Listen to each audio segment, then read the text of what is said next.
धर्मेश की लाश?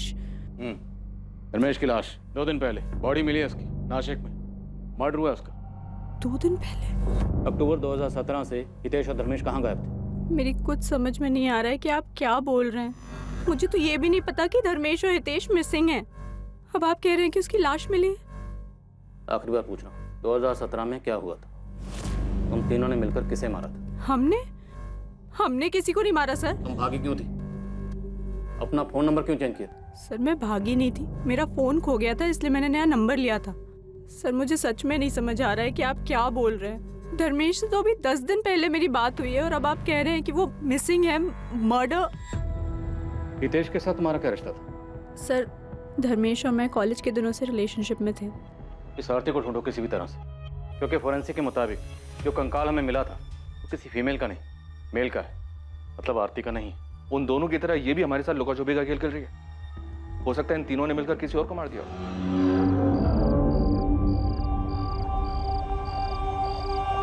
हमें ध्यान रखना होगा, किसी को बदबू नहीं आनी चाहिए। अभी हम तीनों की जिम्मेदारी है। इसके लिए हमारे चेहरे पर शिकन नहीं होनी चाहिए, एकदम नॉर्मल मुस्कुराते हुए। ठीक है आरती? और उस अनजान आदमी को मारने के बाद तीनों को लगा होगा कि फरार होने उनके पास एक आखिरी रास्ता बचा। इसके चांसेस बहुत ज़्यादा हैं। मुझे लगता है हमें सबसे एक बार फिर से बात करनी चाहिए। हो सकता है किसी के जहन से कोई बात निकल गई हो। सर ये मकान मालिक रमन हमसे कुछ छुपा रहा है। इसे पक्का कुछ पता है, हमें इससे बात करनी चाहिए। शायद इसको पता था कि तुलसी के पौधे के नीचे एक लाश छुपाई गई थी। हो सकता है इसे तुलसी के पौधे में पानी डलवाने की बड़ी चिंता थी। अरे ये तुलसी में पानी नहीं डालती क्या? देखो कितना सूख गया है। और हितेश और धर्मेश के गायब होने का फायदा उठाकर हो सकता है ये शायद अपने को जुर्म छुपा रहा हो।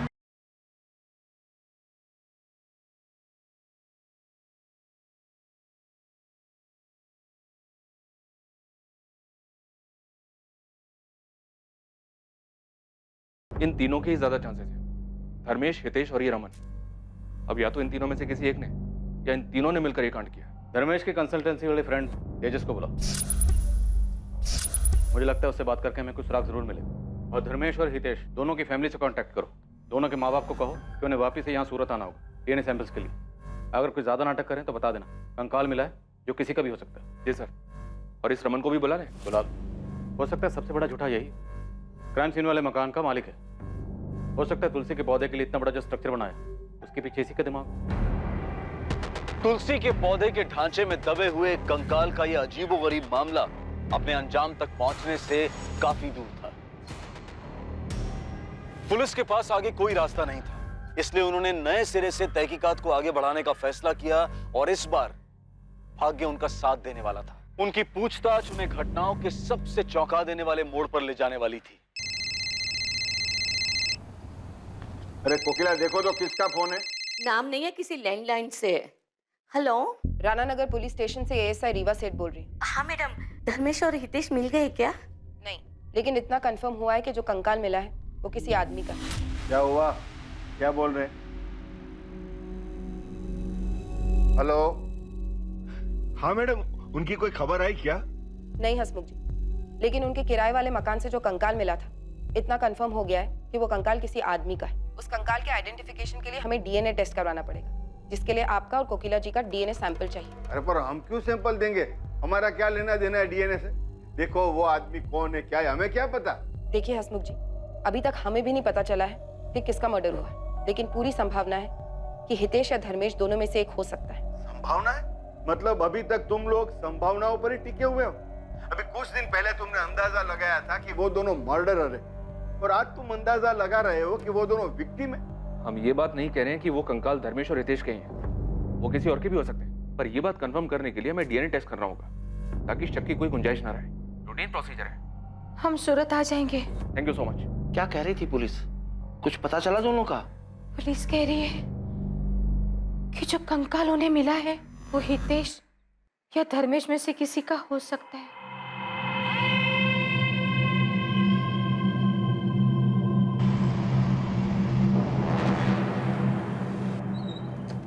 धर्मेश तुम्हारा दोस्त, तो उसने कुछ तो बताया होगा। दिमाग पे थोड़ा जोर डालो। वो मुंबई में नया बिजनेस खोलने की सोच रहा था, शायद उस बारे में कुछ कहा। सर धर्मेश ने मुझसे मुंबई जाने के बारे में कोई बात नहीं करी थी और नया बिजनेस शुरू कर रहा था। क्या हुआ? क्या सोच रहे हो?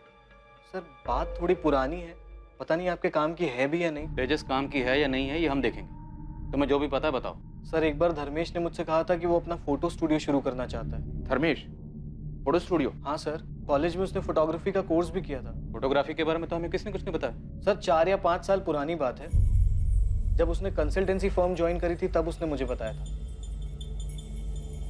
सही है यार, तूने निकाला ये। बताया नहीं यार तूने कभी कि तू इतना बेहतरीन फोटोग्राफर है। इस फर्म में क्या कर रहा है तू? बाहर निकल, बहुत पैसा है फोटोग्राफी में। तुझे क्या लगता है मैंने ट्राई नहीं किया होगा? खुद का स्टूडियो था मेरा, कुछ करना चाहता था, सोचा था। बस जरूरी नहीं ना जो सोचे वो हो जाए। क्यों, ऐसा क्या हुआ? याद मत दिला। उस नरेंद्र को अपना पार्टनर बनाया, दोनों ने मिलकर साथ पैसों का जुगाड़ किया, स्टूडियो खोला, लेटेस्ट इक्विपमेंट डाले, सब अच्छा चल रहा था।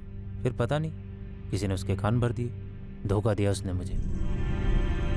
काफ़ी झगड़ा हुआ हम दोनों के बीच में, फिर खटास इतनी बढ़ गई स्टूडियो बंद करना पड़ा। तुम जानते हो इस नरेंद्र को?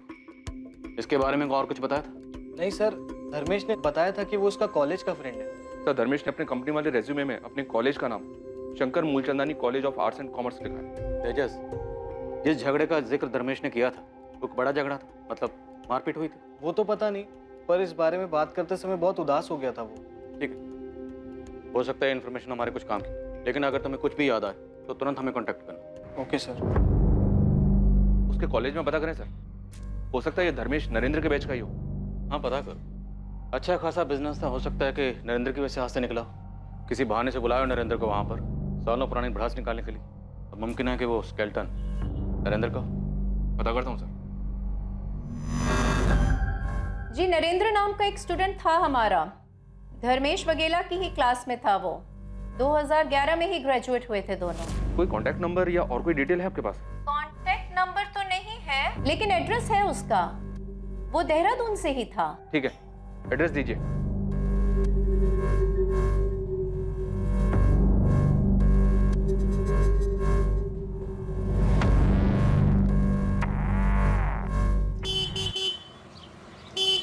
माँ मैं निकल रहा हूँ, देर होगी मुझे तो मैं फोन करूंगा। हाँ अरे ऐसी कौन सी जगह जा रहा है जहाँ देर हो जाएगी तुझे? अरे सुन तो। जय श्री कृष्ण दीदी, कैसी हैं आप? जय श्री कृष्णा। कहाँ लेके जा रहा है तू इसको? हाँ, और ये बताता क्यों नहीं कहाँ जा रहा है? अरे दीदी उस जगह से आपको बहुत नफरत है, अगर आपको बताएंगे ना तो आप हमें जाने नहीं दोगे। मुझे कौन सी जगह से नफरत है? अरे जल्दी चलो मामू, नहीं तो माँ को सब याद आ जाएगा। तो अरे रुक रुक धर्मेश, अरे माँ को सब याद आ गया। पिक्चर दिखाने के लिए लेके चलो जा रहा है चलो ना? चलो बाय माँ। समझते नहीं है दोनों। हाँ माँ, मन और आदत दोनों ही खराब कर दी थी फिल्में। हाँ, आजकल की फिल्में कुछ अच्छी बातें नहीं दिखाती है। क्या माँ, तुझे तो खुश होना चाहिए मामा भांजे की ऐसी दोस्ती देख के। माँ, पुलिस क्या कह रही है कि धर्मेश और हितेश दोनों ने एक दूसरे को? नहीं सरला, वैसा नहीं कर सकते। पुलिस ने पहले भी गलती की है ना। तुम दोनों धीरज रखो, पुलिस से बात करने दो। चलिए अंदर बुलाते हैं। जी चलो। हमने सुना वो तुलसी कह रहा तुमने बनवाया था? नहीं, आपको किसने बोला? क्यों, एक और मर्डर करने का इरादा है क्या? भावनी ने बताया, उसी भावनी ने जिसे तुम बार बार तुलसी क्यार में पानी डालने के लिए बोलते थे। बड़ी चिंता थी तुम्हें सूखे हुए तुलसी के पौधे की? नहीं, वो तो तुलसी का पौधा था तो मैंने देखा तो बोल दिया पानी डालो, वरना मेरा कोई और इरादा नहीं था।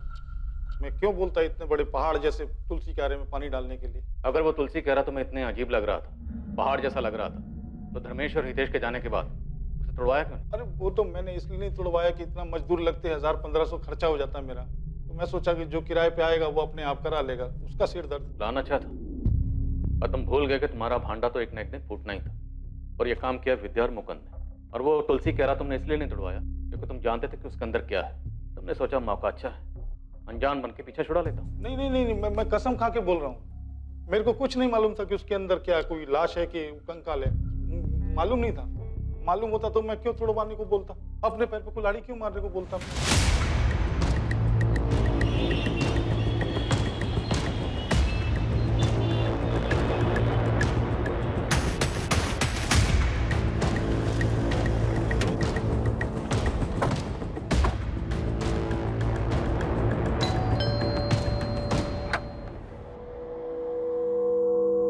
नरेंद्र वर्मा? जी मैं ही नरेंद्र हूँ। धर्मेश वागले को जानते हो तुम? सर मैं कैसे बताऊँ धर्मेश कहाँ होगा, आप मुझे क्यों पूछ रहे हो? हमने सुना है कि धर्मेश के साथ तुम्हारा झगड़ा हुआ था, तुमने धोखा दिया था उसे। मैंने धोखा दिया सर?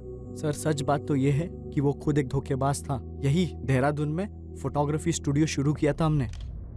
3 महीने सर किसी तरह मैंने गाड़ी खींची और नहीं हो पाया सर। भाई 2-3 लेंस लेने पड़ेंगे, पैसे का जुगाड़ कर ले। लेकिन क्यों लेना है जब उसके बिना भी काम चल रहा है? तो भाई काम चल रहा है, अच्छा काम नहीं चल रहा है। देख भाई तू भी जानता है, और ये बात हुई थी हमारी कि शुरू के 6 महीने 10 लाख में निकल जाएंगे। हाँ तो क्या पता नहीं 2 महीने में खर्चा कितना हुआ है? 13 लाख रुपए। एक फूटी कौड़ी का कोई रिटर्न वापस नहीं आ रहा है। ऐसा नहीं चलता है धंधा भाई। तू कहना क्या चाहता है? ये पैसे ना बिजनेस में लगे, मेरे ऊपर खर्चा नहीं हुआ है, और मेरा टाइम मेरी मेहनत, उसका क्या भाई? मुझे भी रिटर्न नहीं मिला है। यार एक काम करते हैं, ये पार्टनरशिप खत्म कर देते हैं। मतलब धर्मेश के ऊपर बहुत गुस्सा था तुम्हें? आप गलत तार छेड़ रहे सर, मैंने आपको पहले ही बता दिया। पिछले 6-7 साल से एक दूसरे की शक्ल भी नहीं देखी हमने। सर 13 लाख के लिए मैं उसको किडनैप कर दूं, मर्डर कर दूं? मर्डर की तो मैंने बात ही नहीं की, मैंने तो बस इतना कहा कि धर्मेश मिसिंग है। सर आप गलत समझ रहे सर। सर मैं ये कहना चाहता था कि मैं सीधे सीधे बात करने वाला आदमी हूँ। अब मैं भी तुमसे सीधी सीधी बात करता हूँ। आरती छाबड़ा को जानते हो तुम? जी सर बिल्कुल जानता हूँ। धर्मेश की कॉलेज वाली गर्लफ्रेंड थी सर। सर हम साथ में ही पढ़ाई करते थे और साथ में ही हैंग आउट था हमारा। और ये रिलेशन कितना सीरियस था? बाद में भी साथ थे दोनों? सर बात का तो नहीं पता, लेकिन इतना पता है कि धर्मेश कॉलेज में साई की तरह उसके साथ रहता था। आरती को कोई आंख उठाकर भी नहीं दिखता था कॉलेज में।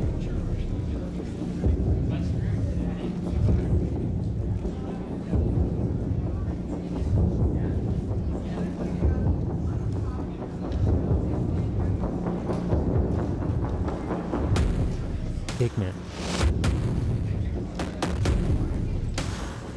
क्या घूर रहा है? लड़की अनकंफर्टेबल हो रही है, दिखाई नहीं दे रहा है।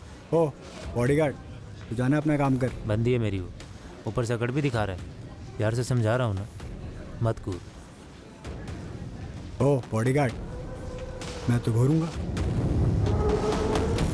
तू क्या कर लेगा? हाँ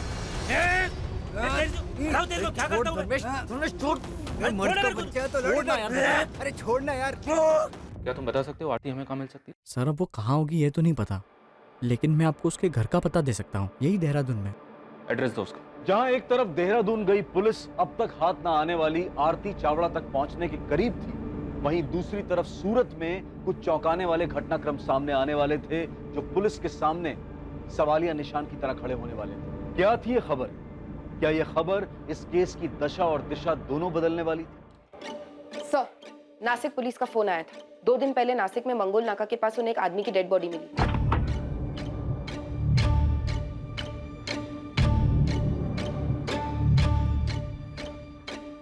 शायद अक्यूज जल्दबाजी में विक्टिम का आईडी प्रूफ निकालना भूल गया। विक्टिम की आइडेंटिफिकेशन धर्मेश वाघेला के नाम से, लेकिन मर्डर के बाद पत्थर से उसका चेहरा बिगाड़ दिया गया। अगर धर्मेश की बॉडी नासिक में मिली है तो कंकाल किसका है जो हमें मिला? हितेश या फिर किसी और का जिसके बारे में हमने सोचा ही नहीं? आरती, क्या इन दोनों मर्डर्स के पीछे आरती? हो सकता है सर, ये डेड बॉडी मिलने के बाद तो हमारा पूरा केस ही उलट गया।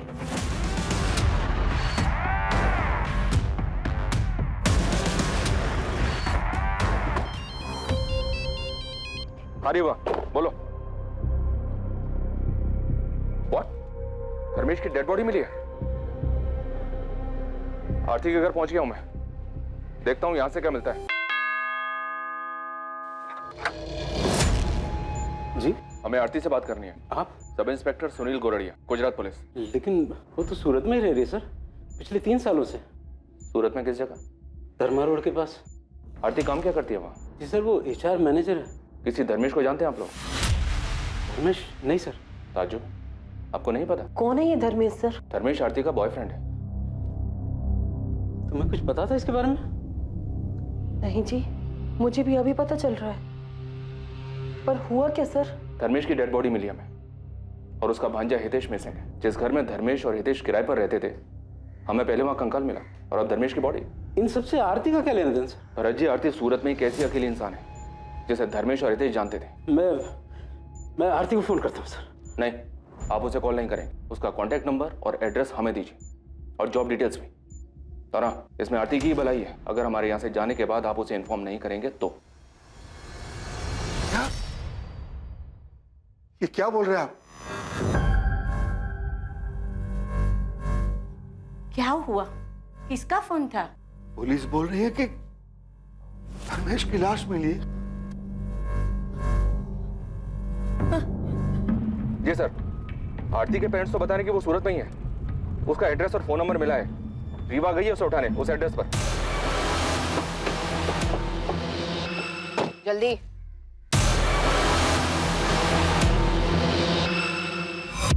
आरती, तुम्हें हितेश और धर्मेश को ढूंढने में हम अपना पहले ही बहुत वक्त बर्बाद कर चुके हैं।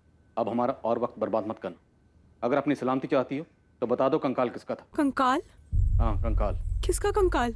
इंसानी कंकाल, जो हमें उस मकान में तुलसी कारा के नीचे मिला जहाँ धर्मेश किराए पे रहता था। वो कंकाल जिसकी खबर पूरे जमाने को है, हर न्यूज़पेपर, हर न्यूज़ चैनल में खबर है, लेकिन तुम्हें खबर नहीं है। सर, मैं न्यूज़ भी नहीं देखती, मेरे घर पे तो न्यूज़पेपर भी नहीं आता है। लेकिन तुम तो उस मकान में जाती थी ना, धर्मेश की गर्लफ्रेंड थी ना तुम उस घर में वो तुलसी कारा तो याद होगा ना? याद है सर, देखा था मैंने, लेकिन मुझे कैसे पता कि उसके अंदर क्या है और धर्मेश और हितेश ने ही कुछ किया है। लेकिन वो तुलसी क्यारा बनवाया तो उन दोनों ने था ना। बालकनी के बीचों बीच इतना बड़ा तुलसी क्यारा बनवाया, तुम्हें अजीब नहीं लगा? आरती, क्या जानती 2017 में क्या हुआ था? मैं सच कह रही हूँ, मैं कुछ नहीं जानती हूँ। तब तो तुम ये भी नहीं जानती हो कि अक्टूबर 2017 से धर्मेश और हितेश गायब थे और अब धर्मेश की लाश मिली। धर्मेश की लाश? धर्मेश की लाश 2 दिन पहले बॉडी मिली है उसकी, नासिक में। मर्डर हुआ उसका 2 दिन पहले? अक्टूबर 2017 से हितेश और धर्मेश कहाँ गायब थे? मेरी कुछ समझ में नहीं आ रहा है कि आप क्या बोल रहे हैं। मुझे तो ये भी नहीं पता कि धर्मेश और हितेश मिसिंग हैं। अब आप कह रहे हैं कि उसकी लाश मिली। आखिरी बार पूछ रहा हूँ, 2017 में क्या हुआ था? तुम तीनों ने मिलकर किसे मारा था? हमने किसी को नहीं मारा सर। तुम भागी क्यों थी? अपना फोन नंबर क्यों चेंज किया? सर, मैं भागी नहीं थी, मेरा फोन खो गया था, इसलिए मैंने नया नंबर लिया था। सर, मुझे सच में नहीं समझ आ रहा है कि आप क्या बोल रहे हैं। धर्मेश से तो अभी 10 दिन पहले मेरी बात हुई है और अब आप कह रहे हैं कि वो मिसिंग है, मर्डर। हितेश के साथ तुम्हारा क्या रिश्ता था? सर, धर्मेश और मैं कॉलेज के दिनों से रिलेशनशिप में थे। वो कॉलेज के बाद यहाँ सूरत शिफ्ट हो गया था और मैं वहाँ देहरादून में ही रह गई थी। हम मिल नहीं पाते थे, इसलिए मैं भी यहाँ शिफ्ट हो गई, तभी हितेश से मिली। हितेश, देख कौन आया। तेरी मामी आरती। मुझे लगा ही था। अच्छा लगा तुमसे मिलकर आरती। वैसे धर्मेश ने मुझे कभी बताया नहीं, लेकिन अब समझ में आ रहा है क्यों नहीं बताया। तुम हो ही इतनी ब्यूटीफुल। अब क्या कर रहा है? तेरी मामी है। मामी लोग बुड्ढी होती हैं, लेकिन ये तो मैं ना तुम्हें आरती बुलाऊंगा, ठीक है? मामी मामी नहीं। देख लो, चलेगा। अब कोई तो होगा जिसके साथ मिलकर मैं धर्मेश की बैंड बजा सकूंगा। वाह बेटा, मामी क्या थी, मामा का प्यार भूल गया। धर्मेश और हितेश बिल्कुल दोस्त जैसे थे, उनको देख के कोई कह ही नहीं सकता था कि वो मामा भांजे हैं। तुम्हारा हितेश के साथ क्या रिश्ता था? सर, मेरे तो फ्रेंड जैसा था। मुझे लगा तुम कहोगे कि गर्लफ्रेंड बॉयफ्रेंड। ये क्या बोल रहे हैं सर? मैं यहाँ बैठी हूँ, इसका मतलब कुछ भी बोलेंगे आप? मेरे छोटे भाई जैसा था वो। लेकिन हमने तो सुना है कि तुम अक्सर उसी के साथ दिखती थी। तो इसका ये मतलब निकालेंगे आप? जरूरी है कि लड़की जिस भी लड़के के साथ दिखे वो उसका बॉयफ्रेंड ही हो, भाई या दोस्त नहीं हो सकता? बिल्कुल हो सकता, लेकिन भाई जैसा दोस्त अगर मिसिंग हो, बॉयफ्रेंड का मर्डर हुआ हो और जहाँ वो दोनों रहते थे वहीं तुलसी कारा के नीचे कंकाल मिले, तो चीजें इतनी आसान नहीं है। ये कहना मुश्किल है कि लड़की जिसके साथ घूम रही थी वो भाई था, दोस्त था, क्या था? पर मुझे सच में समझ नहीं आ रहा है कि मैं आपसे क्या बोलूं। धर्मेश ने अपना जॉब छोड़ा था कि वो अपना फोटो स्टूडियो स्टार्ट कर सके, और उसका फोटो स्टूडियो सेटअप होते ही हम शादी करने वाले थे। तुमने कहा कि 10 दिन पहले तुम्हारी धर्मेश से बात हुई थी। वो सिर्फ तुम्हारे कांटेक्ट में था, अपने घर वालों के क्यों नहीं? सर, मुझे सिर्फ इतना पता है कि वो अपने फोटो स्टूडियो के लिए पार्टनर्स ढूंढने के लिए गुजरात और बॉम्बे में घूम रहा था। फिर अक्टूबर 2017 में उसने मुझे फ़ोन पर ही बताया कि उसने और हितेश ने वो घर खाली कर दिया है। सर, उसके बाद उन दोनों से मेरा कांटेक्ट टूट गया। मैंने 1 महीने तक फ़ोन किया, लेकिन कोई बात नहीं कर रहा था। दोनों का फ़ोन स्विच ऑफ आ रहा था। फिर 1 महीने बाद धर्मेश का लैंडलाइन नंबर से फ़ोन आया। हेलो आरती, धर्मेश बोल रहा हूँ। कैसी हो तुम? कैसी हूँ मैं? कैसे छोड़ के गए थे तुम? कहाँ चले गए थे तुम धर्मेश? आई एम सॉरी आरती, वो मैं गुजरात से बाहर हूँ। स्टूडियो के लिए कुछ पैसे का जुगाड़ करने गया, बस उसी में लगा हूँ। इधर उधर भटक रहा हूँ। जैसे कुछ सेटल होता है तुम्हें बता दूँ। और हितेश भी मेरे साथ है, तुम टेंशन मत लो। बिना बताए ऐसे कैसे चले गए? मिल के भी तो जा सकते थे ना? अच्छा, मुझे भी निकलना है, बाद में बात करता हूँ। Okay, bye. उसके बाद पिछले 2 सालों में मैं और धर्मेश कभी कभी ही मिलते थे। हर बार वो एक अलग शहर से मिलने आता था। फिर 1 महीने पहले जब मैं और धर्मेश मिले तो उसने बताया कि वो मुंबई सेटल हो गया है। तुमने नोटिस किया वो कभी कुछ परेशान रहा हो? परेशान तो था सर, पर मुझे लगा कि वो अपने बिजनेस के लिए पैसे जुटाने में परेशान है। इतने दिनों तक हितेश से तुम्हारी कोई बात नहीं हुई सर। शुरुआत में 1-2 बार धर्मेश से पूछा था मैंने, पर उसने कहा कि वो अपने मेरठ वाले ट्रैवलिंग जॉब में बिजी है। तुम्हें धर्मेश ने जो बताया तुमने मान लिया? पुलिस को बेवकूफ़ समझती हो क्या? सर मैं किसी को बेवकूफ़ नहीं समझती। धर्मेश ने जो बोला मैंने यकीन कर लिया, और हितेश का नया नंबर भी नहीं था मेरे पास, और हितेश चाहता तो वो भी मुझे कांटेक्ट कर सकता था, पर ऐसा नहीं हुआ। ठीक है तुम जा सकते हो, लेकिन शहर छोड़कर कहीं मत जाना।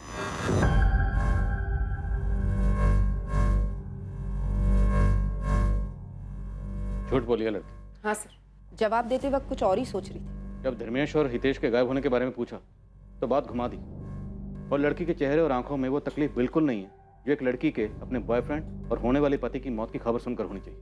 शायद कुछ छुपा रही है सर। मुझे लगता है वो कंकाल हितेश का ही था, धर्मेश के साथ मिलकर मार डाला होगा।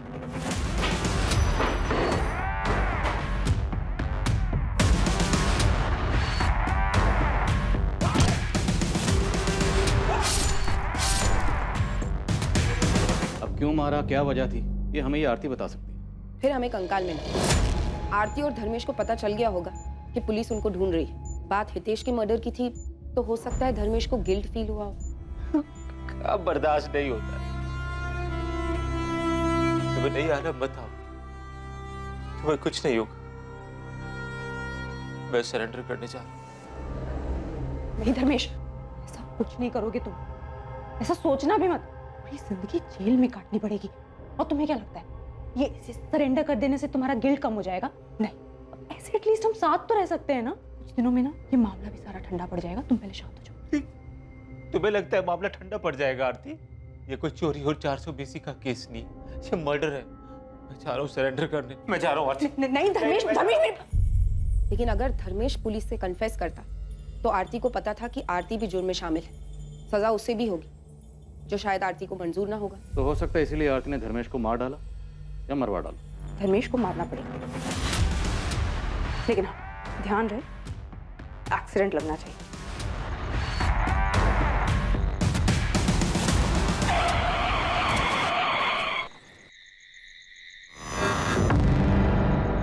ऑफिसर, डेथ एक्सीडेंटल है और उसके बाद चेहरा बिगाड़ा गया किसी पत्थर से। ये एक्सीडेंट में खराब हुआ चेहरा नहीं है, तो शायद ये एक मर्डर केस हो सकता है जिसे एक्सीडेंटल डेथ के तौर पे प्रेजेंट करने की कोशिश की गई है। चेहरा बिगाड़ा गया मतलब साफ है, डेफिनेटली मर्डर है। वही तो सर, अगर आरती का प्लान धर्मेश को मारने का था तो फिर चेहरा क्यों बिगाड़ा? ताकि बॉडी की शिनाख्त ना हो पाए, हम किसी नतीजे पर ही नहीं पहुंच पाए।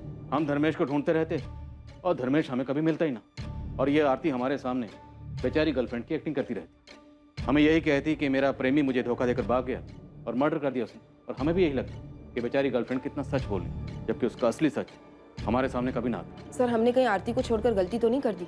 अगर ऐसा है तो वो भाग भी सकती है। The number you have called is currently switched off.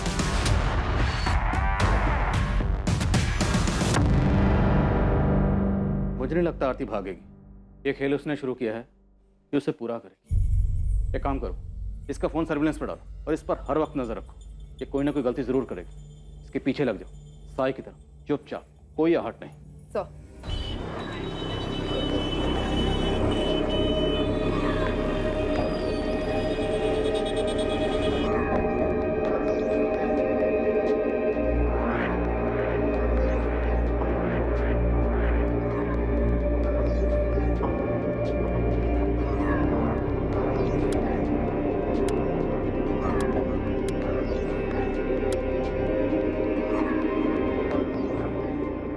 जो बॉडी नासिक पुलिस को एक्सीडेंट साइट से मिली थी, उसकी शिनाख्त के लिए धर्मेश की फैमिली को बुलाया गया। चेहरा बिगड़ा होने के बावजूद कोकिला वाघेला ने अपने बेटे धर्मेश की लाश को पहचाना। डीएनए के सैंपल्स लेने के बाद पुलिस ने धर्मेश की बॉडी को उसकी फैमिली को हैंडओवर कर दिया। उसका अंतिम संस्कार हुआ। पुलिस भी वहां मौजूद थी और उनकी नजर आरती पर भी गई, जो फैमिली से दूर खड़ी थी। उसके चेहरे पे तो साफ दिख रहा था कि वो दुखी है, लेकिन धर्मेश की मौत की संजीदगी उसकी आंखों में नहीं झलक रही थी।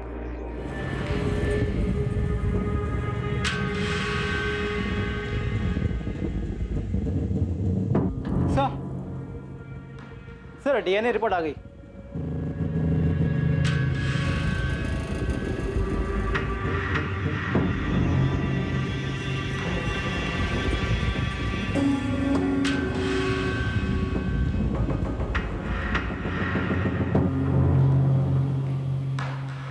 मेरी तो कुछ समझ में ही नहीं आ रहा है कि सब क्या हो रहा है।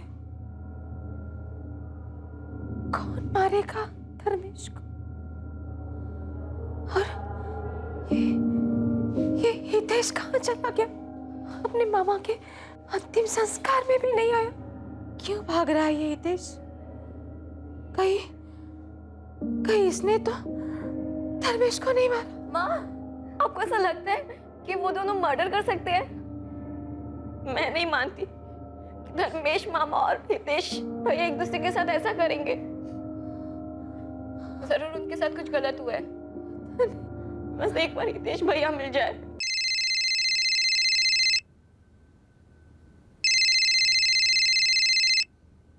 शायद पुलिस का फोन है। Hello,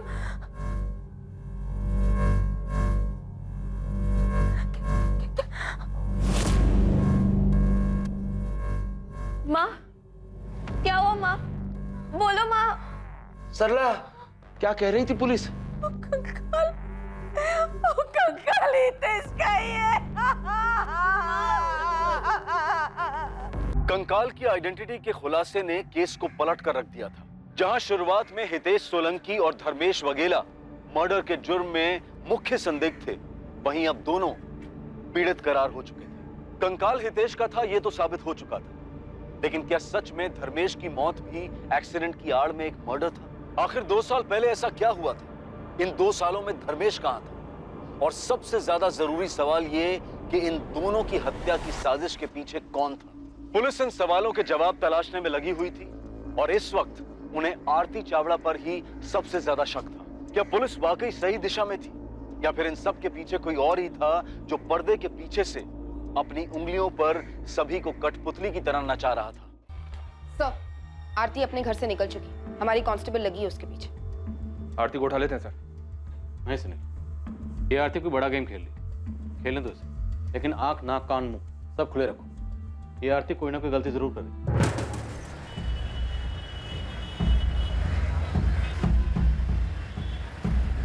The number you have called is currently switched off.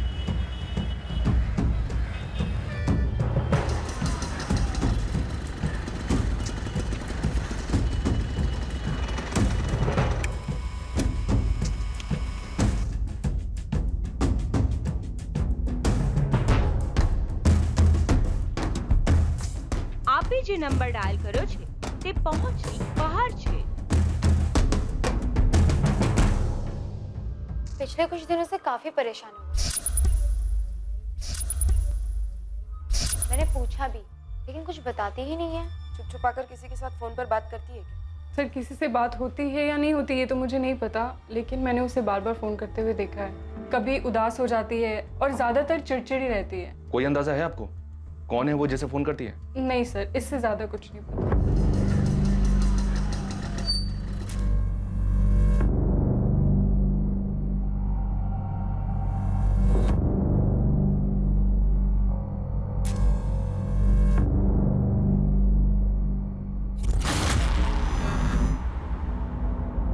लेकिन ऐसा कैसे होने दिया तुमने?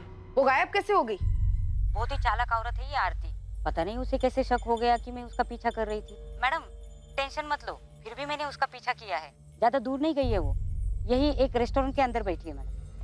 सर, आरती के कॉल रिकॉर्ड से नंबर मिला है। पिछले 6 महीने में आरती की इस नंबर पे बहुत बातें हुई थी। नंबर के बारे में पता किया तो पता चला ये तो आरती के नाम पे रजिस्टर्ड है। आरती के नाम? सुनील, ऐसा कौन हो सकता है जिसे आरती खुद के नाम पर लिया हो सिम देगी? उसका बॉयफ्रेंड धर्मेश? पक्का हो सकता है सर। सर, कांस्टेबल सपना का फोन आया था। उसने आरती को किसी आदमी के साथ एक रेस्टोरेंट में देखा। एक लड़का था सर, काफी लंबी बात हुई। आरती उस पर चिल्ला रही थी। वो पैकेट जो एटीएम के बाहर सपना ने देखा था आरती के हाथ में, वो आरती ने उसे दिया और फिर आरती निकल गई वहां से। कौन था वो? वो तो पता नहीं चला सर। सपना ठीक से शक्ल नहीं देख पाई। वो पीछे से रेस्टोरेंट के किचन डोर से बाहर निकल गया। ये वही आदमी है सर जिसे आरती ने धर्मेश को मारने के लिए हायर किया था। मुझे भी ऐसा ही लगता है सर। शायद आरती उसे मर्डर का पेमेंट दे रही थी या फिर वो आदमी आरती को ब्लैकमेल कर रहा होगा, इसलिए आरती गुस्से में थी और परेशान भी। पैसे जो देने पड़ रहे थे उसे। और देर नहीं करते सर, आरती को उठा लेते, ज्यादा मेहनत भी नहीं करनी पड़ेगी। 2 थप्पड़ देंगे, तोते की तरह सब उगल देगी। ठीक है, उठाओ सर।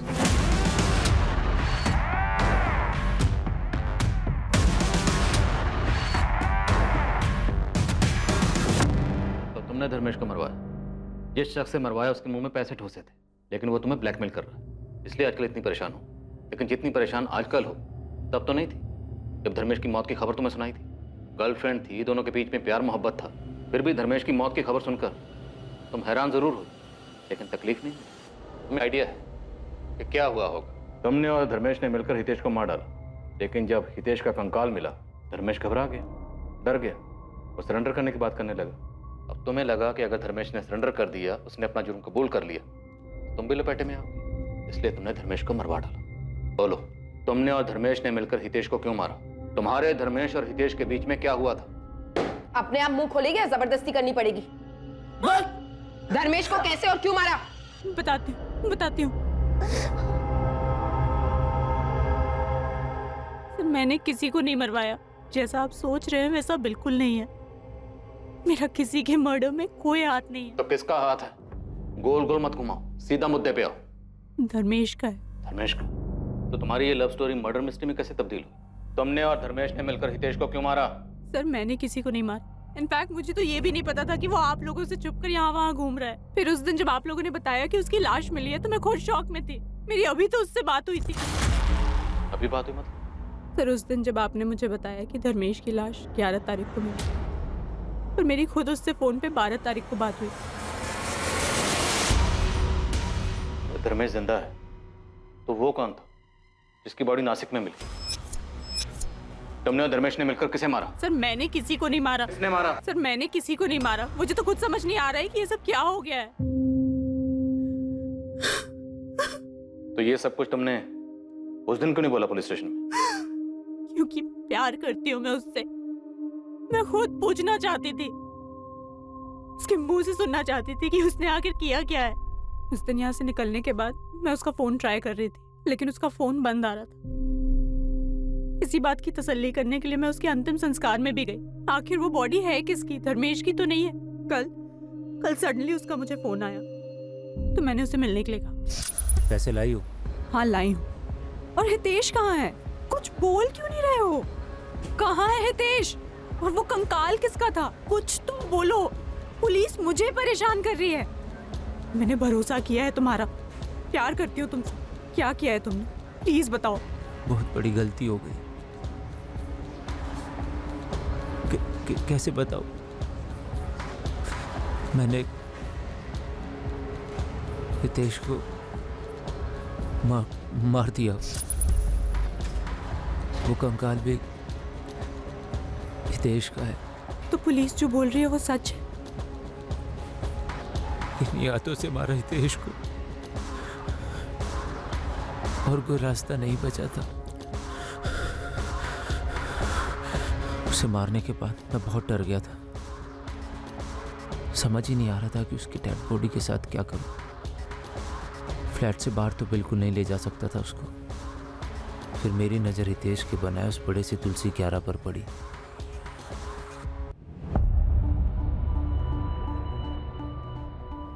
मैंने इंटरनेट पर ढूंढना शुरू किया कि डेड बॉडी को जल्दी से जल्दी डिकम्पोज कैसे किया जा सकता है। वहाँ से मुझे नमक के बारे में पता चला, तो मैंने किराना स्टोर से ढेर सारा नमक खरीदा और हितेश की डेड बॉडी को उसमें लपेट दिया।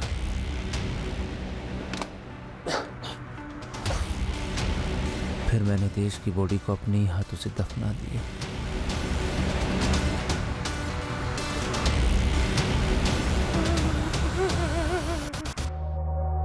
मुझे पता था मेरे पास वक्त नहीं है, कितना भी भाग लूं कभी ना कभी तो पकड़ा ही जाऊंगा। नासिक में किसको मारा था?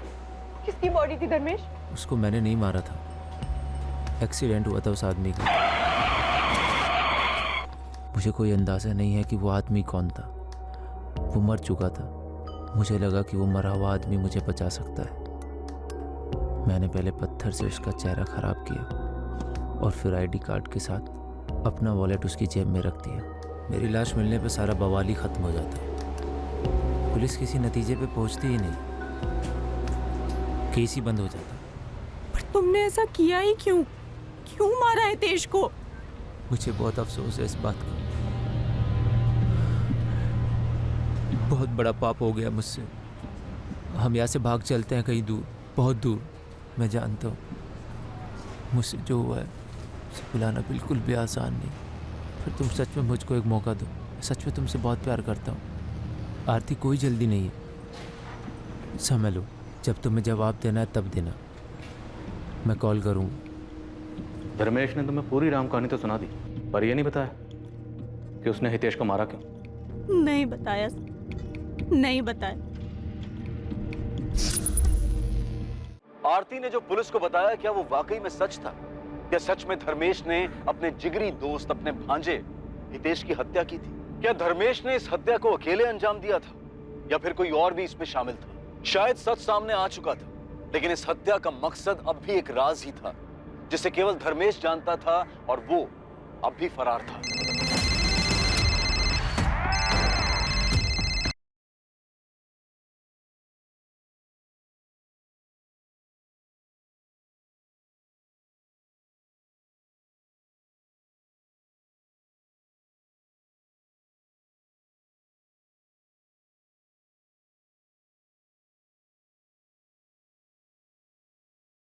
थैंक यू आरती आने के लिए। हम यहाँ से कहीं बहुत दूर चले जाएंगे। जानता हूँ कि शायद तुम भी मुझे कभी माफ़ नहीं करोगे, लेकिन मेरा यकीन करो, एक बार इस गंदगी से बाहर निकल गए ना, सब ठीक हो जाएगा। देश के बिना भी सब पहले जैसा होगा। मैं जानता हूँ देश कभी वापस नहीं आएगा, पर मैं वादा करता हूँ पूरी जिंदगी प्रायश्चित पे गुजार दूंगा।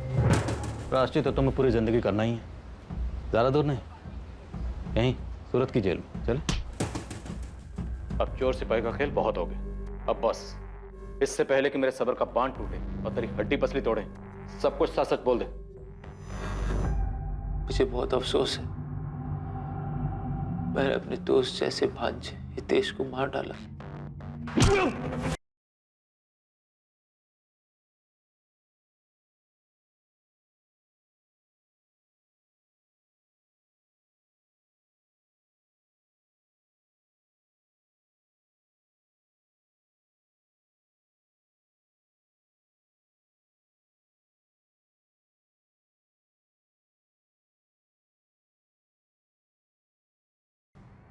मेरी मजबूरी थी, नहीं मारता तो क्या करता। तो ऐसी कौन सी मजबूरी थी जो अपने बेस्ट फ्रेंड को मार डाला?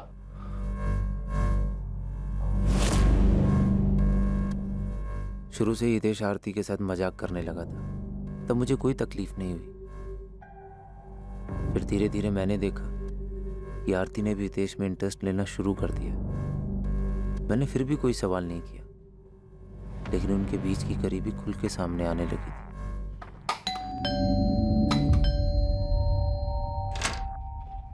हेलो। तुम यहाँ? बताया नहीं तुम यहाँ आने वाली थी। ऐसे ही चली आई, घर पे इतना बोर हो रहा था तो मैंने सोचा यहाँ आके हितेश के जोक सुन लेते।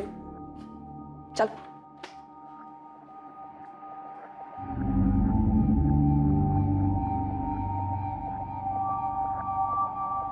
वो पहली बार था जब शक ने मेरे मन में घर किया।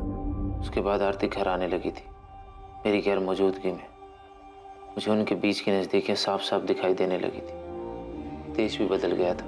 तेरा फोन देना, मेरे फोन की बैटरी खत्म हो गई। अरे फोन में लॉक लगा दी, ऐसा क्या है भाई जो छिपा रहा है? अरे नहीं मामू, वो तो बस ऐसे ही। मैंने सोचा फोन में फंक्शन है तो क्यों छोड़ूं, यूज कर लेता हूँ। उससे पहले हितेश ने कभी भी अपना फोन लॉक नहीं किया था और हमें एक दूसरे के सारे पासवर्ड भी पता थे, लेकिन उसने हर चीज पर पासवर्ड लगा दिया था, जिससे मेरा शक और गहरा हो गया। अचानक मेरे दिमाग में वो सब आने लगा। उन दोनों ने मेरे पीठ पीछे क्या गुल खिलाया होगा। मुझे रात को नींद नहीं आती थी। फिर अंदर गुस्सा भर गया था, नफरत हो गई थी मुझे हितेश से। उसने आरती पे बुरी नजर डाल के दोस्ती का बहुत बड़ा इम्तिहान लिया। हम दोनों के बीच में भाईचारा भी खत्म हो गया था। तो तुमने कौन सा रिश्ता निभाया? मामा होकर सगे भांजे को मार डाला? हाँ, ये सब मैंने जुलाई 2017 में प्लान किया। मैंने हितेश को बोला कि रमन को जाके बोले कि घर खाली करना है, और उसी दौरान मैंने अपने ऑफिस में भी रेजिग्नेशन दे दिया। उसके बाद मैंने हितेश को मार दिया और उसकी बॉडी को 2 महीने दफनाने के बाद तक मैं वहीं रुका, ये देखने के लिए कि कोई स्मेल तो नहीं आ रही। और इसी दौरान मैंने ये भ्रम फैलाया कि हितेश जिंदा है, किसी को कोई शक ना हो। उसके फ़ोन से उसके पेरेंट्स के साथ मैसेज पे बात करता रहा। उसके बॉस को भी मैसेज मैंने ही किया। तो हितेश को मारकर आरती तुम्हें वापस मिल गई? तो हितेश को मारकर आरती तुम्हें वापस मिल गई? मेरी सबसे बड़ी भूल थी, दोनों के बीच में कुछ नहीं था। हमें तो ये पता है, लेकिन तुम्हें कब यकीन हुआ कि उन दोनों के बीच में वाकई कुछ नहीं था? हितेश की मौत के काफी दिनों के बाद मैं आरती से मिला। उसने हितेश को लेके कुछ ज्यादा सवाल नहीं किए, मुझे लेके परेशान थी, और उसे मुझ पर भरोसा भी हो गया था। तब मुझे यकीन हुआ उससे बहुत बड़ी भूल हो गई। भूल? भूल नहीं, तुमने मर्डर किया। महज शक की बुनियाद पर तुमने किसी की जान ले ली। तुम कह रहे हो तुमसे भूल हो गई, और मुझे पूरा यकीन है कि तुम्हें सख्त से सख्त सजा देने में कानून कोई भूल नहीं करेगा।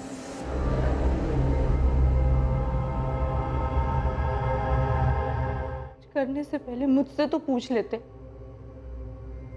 हितेश छोटे भाई जैसा था मेरे, तुम्हारे छोटे भाई जैसा था। आरती मैंने बस करो धर्मेश, सुनने को कुछ नहीं छोड़ा तुमने। प्यार, भरोसा सब बर्बाद कर दिया। पूछती रही, तुमने कभी नहीं बताया। अब तुम्हें क्या लगता है ये सब कुछ होने के बाद मैं तुम्हारा साथ दूंगी?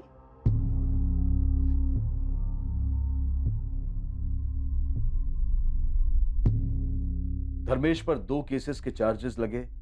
पहला हितेश की हत्या के लिए, और दूसरा उस अनजान लाश को अपनी आइडेंटिटी देकर पुलिस को गुमराह करने के लिए। जलन और शक की भावनाएं जहर की तरह से फैलती हैं और वो इंसानी दिमाग के हर कोने को दूषित कर देती हैं, हर जागरूक विचार को नष्ट कर देती हैं, और नतीजा ये होता है कि मन में सिर्फ नफरत ही जिंदा रह पाती है। इसके वश में आने से ना केवल रिश्तों में जहर घुल जाता है, बल्कि कई बार इस घटना की तरह अंजाम भयंकर भी साबित हो सकता है। मामा और भांजा होने के बावजूद हितेश और धर्मेश में सगे भाइयों से भी बढ़कर रिश्ता था, और धर्मेश की तरफ से सिर्फ एक बेवजह की जलन ने उसके मन में शक का बीज बो दिया, जो आखिर में उसे हितेश का खून करने की साजिश तक ले गया। आरती और हितेश से बातचीत करके चीजों को स्पष्ट करने या अपने रिश्ते पर भरोसा करने की बजाय उसने जलन और बदले का आसान रास्ता चुना। अक्सर जुनून में आकर किए गए गुनाह हत्या करने की अहम वजहों में से एक, और ये ज्यादातर पल भर की नफरत का नतीजा होता है। इन हालात में हमें रुककर सुलझे दिमाग से सोचना चाहिए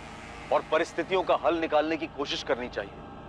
हो सकता है कि सिर्फ संयम बरतने से ही आपराधिक घटनाओं की दर में काफी ज्यादा कमी आ जाए। अब मैं अनूप सोनी आपसे विदा लेता हूं, और हमेशा याद रखिए, क्राइम और आपके बीच में सिर्फ इतना फर्क है कि आप कितने सतर्क हैं। सतर्क रहें, सुरक्षित रहें। जय हिंद।